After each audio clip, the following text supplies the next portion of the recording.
नमस्कार मेरे प्यारे विद्यार्थियों। जैसा कि हम हमारे कहानी कविता नाटक प्रकरण को पढ़ रहे थे, जिसके अंतर्गत हमने कहानी और नाटक दोनों को कम्प्लीटली पढ़ लिया है। इसके अंतर्गत हम लोगों ने कहानी किसे कहते हैं, कहानी का इतिहास, कहानी के प्रमुख तत्व, नाटक, नाटक के तत्व, नाटक की परिभाषा, इन सभी विषयों पर अच्छे से जानकारी प्राप्त कर ली है।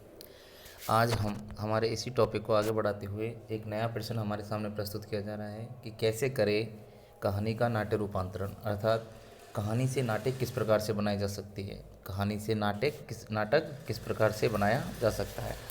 तो ये हमारा एक निबंधात्मक प्रश्न के रूप में पूछा जा सकता है। इसलिए इसकी जितनी भी महत्वपूर्ण पंक्तियाँ हैं उन्हें आप अपने आंसर के अंतर्गत लिखे। प्रश्न आप इस प्रकार से बनाएंगे कि किसी भी कहानी का नाट्य रूपांतरण करते समय किन बातों का ध्यान रखा जाता है। आपको किसी भी प्रकार से प्रश्न पूछा जाए, इस वीडियो को पढ़ने के बाद आप इस प्रकार के प्रश्न को कभी भी गलत नहीं करोगे। तो आइए बेटा शुरू करते हैं। साहित्य की अलग अलग विधाओं का अलग अलग स्वरूप होता है।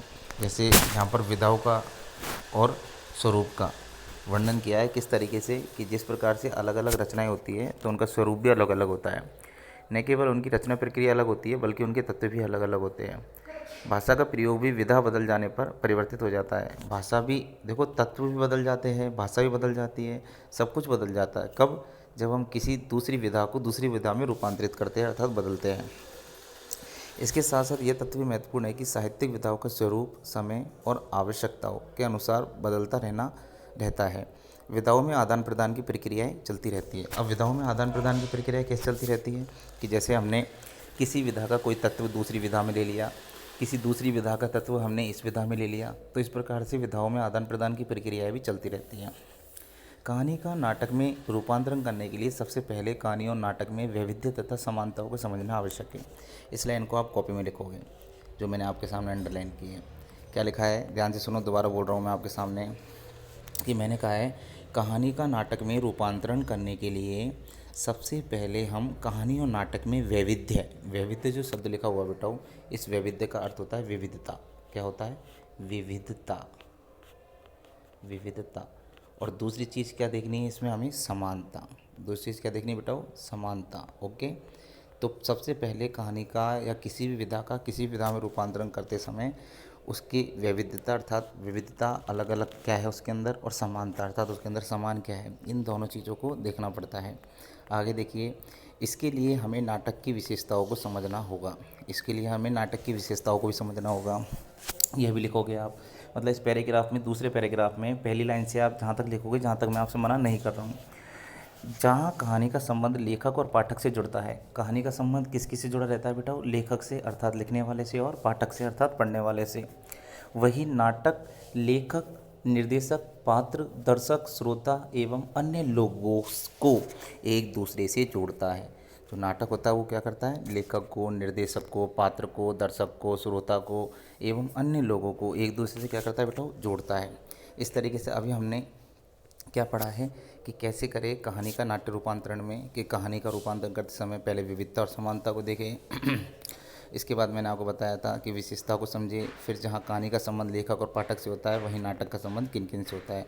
आइए दूसरे पेज को पढ़ते हैं। अब दूसरे पेज में क्या बताया गया है बेटा, इसको ध्यान से समझना। अब आप यहाँ पर बताया गया है कि यस, चूँकि दृश्य का स्मृतियों से गहरा संबंध होता है। जो दृश्य होता है अर्थात नाटक में हम क्या करते हैं बेटा? दृश्यों को देखते हैं, और देखने के कारण से जो हमारी यादें हैं वो उनका गहरा संबंध होता है। इसलिए लोग क्या करते हैं, नाटक और फिल्म जब देखते हैं तो लोग उसे देर तक याद रखते हैं। रखते नहीं रखते बताओ? एक आपको कोई कहानी सुनाई जाए और एक आपको उस कहानी को कोई वीडियो के माध्यम से दिखाई जाए, तो आप वीडियो को ज़्यादा देर तक याद रखोगे या कहानी को? वीडियो को। Very good. तो इसलिए यहाँ पर बताया गया है कि नाटक एवं फिल्म को लोग देर तक याद रखते हैं। यही कारण है कि गोदान, देवदास, उसने कहा था, सदगति आदि के नाट्य रूपांतरण कई बार हुए हैं और कई तरह से हुए हैं। अर्थात यहाँ पर जो आपके सामने ये मैंने नाम बोले हैं, किस किस के नाम बोले हैं? गोदान, गोदान प्रेमचंद जी का उपन्यास है। उसने कहा था कहानी है, देवदास भी रचना है, सदगति भी रचना है। इस तरीके से इनका रूपांतरण क्यों हुआ? क्योंकि समाज को इनको जानने की आवश्यकता थी, तो इसलिए तरह तरह से इनका रूपांतरण करके इनका वर्णन किया है कि लोग इनकी स्मृति को लंबे समय तक याद रखें।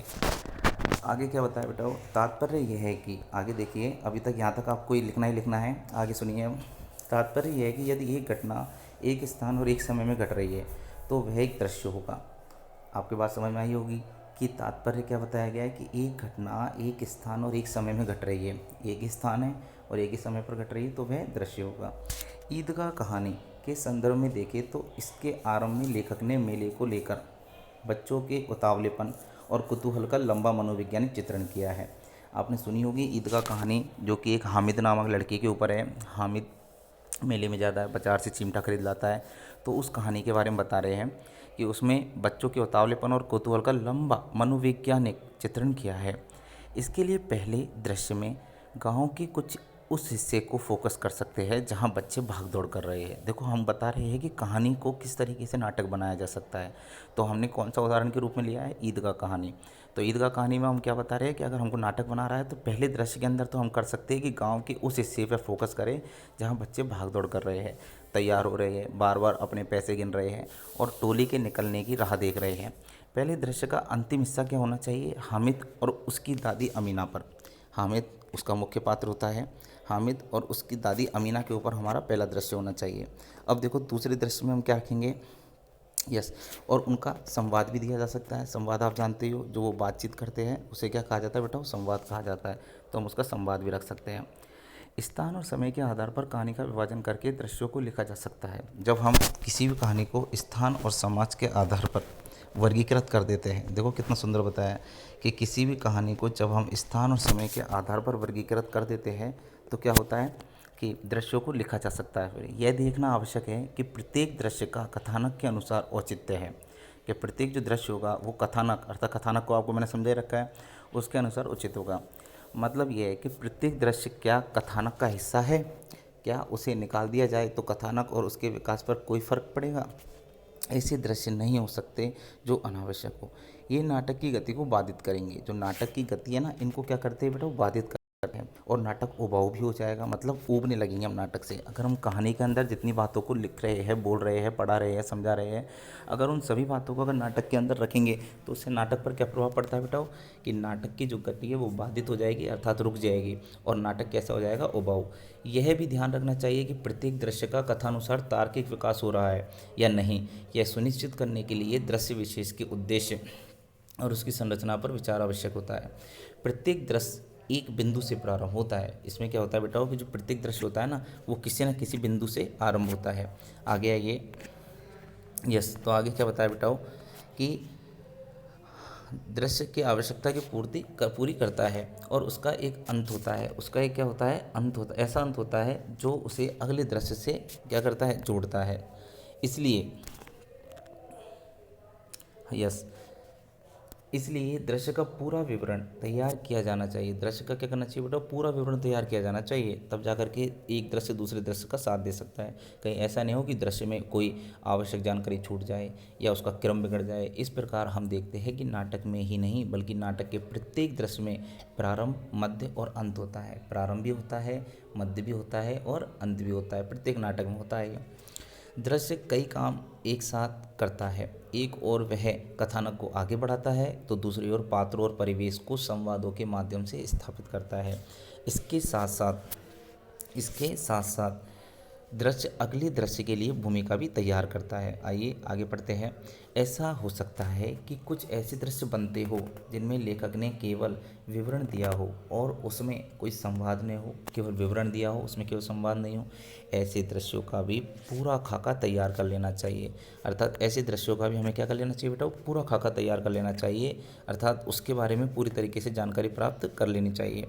तो अभी हम लोगों ने जो देखा है उससे आगे हम पढ़ते हैं बेटा कि यह अवश्य देखना चाहिए कि जानकारी या सूचनाएं और घटनाएं दोहराई नहीं गई हो। अर्थात अगर दोहराई जाएगी ना वो, तो उससे क्या होगा कि जो नाटक का रस है वह रस पूरी तरीके से नहीं दिखाई देगा, अर्थात नाटक का प्रभाव कम हो जाएगा। दृश्य निर्धारित करने के बाद दृश्यों और मूल कहानी को पढ़ने से यह अनुमान लग सकता है कि मूल कहानी में ऐसा क्या है जो दृश्यों में नहीं है। इस लाइन को बहुत इंपॉर्टेंट लाइन है। क्या बताया मैंने? ध्यान से सुनना दोबारा। दृश्य निर्धारित करने के बाद दृश्यों और मूल कहानी को पढ़ने से यह अनुमान लग सकता है कि मूल कहानी में ऐसा क्या है जो दृश्यों में नहीं आया है। लेखक द्वारा परिवेश का विवरण या परिस्थितियों पर टिप्पणियाँ या प्राय दृश्यों में नहीं डल पाती। यह देखना आवश्यक है कि परिवेश पात्र कथानक से संबंधित विवरणात्मक टिप्पणियाँ किस प्रकार की है। विभिन्न प्रकार के विवरणों को नाटक के स्थान देने के अलग अलग तरीके होते हैं। उदाहरण के लिए विवरणात्मक टिप्पणी यदि परिवेश के बारे में है तो उसे मंच सज्जा के अंतर्गत लिया जा सकता है या पार्श्व संगीत के माध्यम से भी व्यक्त किया जा सकता है। इस तरीके से यहाँ पर बताया गया है कि क्या बताया है कि विवरण यदि पात्रों के बारे में है तो उन्हें संवादों के माध्यम से निर्धारित दृश्यों में उचित स्थान पर दिया जा सकता है। कहने का तात्पर्य है कि कहानी में व्यक्त महत्वपूर्ण सूत्र नाटक के स्वरूप में अनुसार अपनी जगह निर्धारित कर लेते हैं। इस लाइन को आपको ध्यान रखना है। दृश्य निर्धारित हो जाने पर यह अनुमान लगाया जा सकता है कि दृश्य की सभी आवश्यकताओं को पूरा करने वाले तथा दृश्य के क्रमिक विकास को सुनिश्चित करने के लिए पर्याप्त संवाद है या नहीं। यदि पर्याप्त संवाद नहीं है तो उन्हें लिखने का काम किया जाता है। सबसे पहली और महत्वपूर्ण शर्त यह है कि नए लिखे संवाद कहानी के मूल संवादों के साथ मेल खाते हो। बहुत ही इंपॉर्टेंट लाइन बता रहा हूँ, इसको लिख लेना आप। क्या बताया मैंने? सबसे पहली और महत्वपूर्ण शर्त तो ये है कि न्यू लिखे गए संवाद कहानी के मूल संवादों के साथ मेल खाते हो। दूसरी महत्वपूर्ण बात यह है कि उनके लिखे जाने का 100% औचित्य हो। तीसरी बात यह ध्यान रखें कि वह यह है कि संवाद छोटे, प्रभावशाली और बोलचाल की भाषा में हो। कहानी में छपे लंबे संवाद को पाठक पढ़ सकता है, लेकिन मंच पर बोले लग गए लंबे संवाद से तारतम्य बनाए रख पाना कठिन होता है। अर्थात हम लोग लंबे संवाद अगर लंबी बात करेंगे मंच पर तो पाठक जो देखने वाला होगा नाटक, वह क्या होगा, हमारी उस बात पर लंबे समय तक ध्यान नहीं दे पाता। इसलिए उसमें हमारे जो वो होते हैं वह शॉर्ट होने चाहिए, छोटे होने चाहिए। कहानी में क्या छोटे क्या होने चाहिए बताओ बेटाओ? संवाद आपको जानते हो, मैंने आपको पहले बता चुका हूँ संवाद किसे कहते हैं। कहानी में चरित्र चित्रण अलग प्रकार से किया जाता है और नाटक में उसकी विधि कुछ बदल जाती है। रूपांतरण करते समय, लिखिए लाइन, रूपांतरण करते समय कहानी के पात्रों की दृश्यात्मकता और नाटक के पात्रों में उनका प्रयोग किया जाना चाहिए, दोनों का प्रयोग किया जाना चाहिए। उदाहरण के लिए प्रेमचंद ने ईदगाह में मेले में जाते हामिद के कपड़ों का जिक्र नहीं किया है और न ही अन्य लड़कों के बारे में कुछ लिखा है, परंतु कहानी से यह अनुमान लगाया जा सकता है कि हामिद नंगे पैर होगा, उसके कुर्ते में पैबंद लगे होंगे, जबकि अन्य लड़कों के कपड़े उनकी अच्छी आर्थिक स्थिति के सूचक होंगे। तो इस तरीके से अनुमान भी लगाया जाता है कहानियों में। कुछ चीज़ें दी हुई होती है, कुछ चीज़ें नहीं दी हुई होती है। अब उसमें क्या है, नाटक के अंदर हम लोग उसको हामिद को जैसे दर्शाएंगे वैसे ही नाटक में दिखेगा। अर्थात हमने उसको अगर अच्छे कपड़े पहना दिए तो बताओ वो किस तरीके से अपने करुणास्पद संवाद की पूरी तरीके से व्याख्या कर सकेगा? नहीं कर पाएगा। आर्थिक स्थिति के सूचक होंगे। संवाद को नाटक में प्रभावशाली बनाने का अगला तरीका अभिनय है, जो प्राय निर्देशक का काम है। अभिनय आप जानते हो, अभिनेता द्वारा जो कला की जाती है उसको अभिनय कहते हैं, जो प्राय निर्देशक का काम करता है। कैसे? लेखक भी इस ओर संकेत कर सकता है। पात्र की भाव भंगिमाएँ, मतलब पात्र किस तरीके के इमोशंस प्रकट कर रहा है, भाव भंगिमाएँ और उसके तौर तरीके, मैनरिज्म अर्थात तौर तरीके से प्रभाव उत्पन्न किया जा सकता है। कहानी के लंबे संवादों को छोटा करके उन्हें अधिक नाटकीय बनाया जा सकता है। स्थानीय रंग में संवादों को रंग कर चरित्र चित्रण को परिमार्जित अर्थात परिमार्जित शुद्ध अच्छा किया जा सकता है। तो इस तरीके से आपको लिखना है ये वाला पैराग्राफ जो मैंने समझाया बेटाओ। आगे सुनिए। ध्वनि और प्रकाश भी चरित्र चित्रण करने तथा संवेदनात्मक प्रभाव उत्पन्न करने में कारगर सिद्ध हो सकते हैं।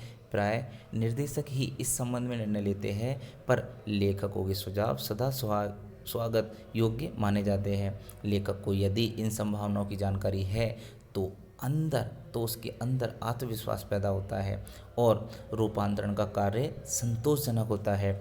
रूपांतरण में एक समस्या पात्रों के मनोभावों को कहानीकार द्वारा विवरण के रूप में व्यक्त प्रसंगों या मानसिक द्वंद्व के दृश्यों की नाटकीय प्रस्तुति में आ सकती है। उदाहरण के लिए ईदगाह का वह हिस्सा जहां हामिद इस द्वंद्व में है कि क्या क्या खरीदे, या जहां वह यह सोचता है कि अम्मा का हाथ जल जाता है, उसका रूपांतरण कठिन है कि उसको कैसे बदला जाए, अर्थात कहानी को नाटक में कैसे बताया जाए। तो रूपांतरण में इस तरह के विवरण प्रस्तुत करने के लिए स्वैगत कथन का प्रयोग किया जाता है, जिसमें लेखक मंच के कोने में जाकर अपने आप से यह संवाद बोलता है। लेकिन जैसे होता है ना कि अपने आप में बातें करता है, अपन देखते हैं कि बात कैसे कर रहा है, तो मन ही मन में बोलता है और उसकी आवाज़ ज़ोर से आती है आपको, तो उसको बताया गया। लेकिन आजकल वॉइस ओवर अर्थात ऐसी ध्वनि जो दर्शकों को सुनाई देती है पर पात्र नहीं बोलता के माध्यम से संभव होती है। मतलब हमको तो दिखाई देती है, सुनाई देती है वो, लेकिन हमको यह पता नहीं रहता कि पात्र बोल रहा है, कौन बोल रहा है। अर्थात पात्र नहीं बोलता है के माध्यम से संभव हो जाती है। अम्मा वाले अंश के लिए, जो हामिद की अम्मा होती है, उसके लिए फ्लैशबैक शैली का उपयोग किया जा सकता है। मतलब हम लोग जाते हैं ना कि हमारे पास्ट में चले जाते हैं बीते हुए कल में, तो हम लोग उसके अंदर फ्लैशबैक शैली का उपयोग कर सकते हैं। इसी प्रकार हामिद की ललचाई आंखों, होठों पर जीभ फेरते और बाद में भारी कदमों से दुकान से दूर जाने का दृश्य बनाया जा सकता है।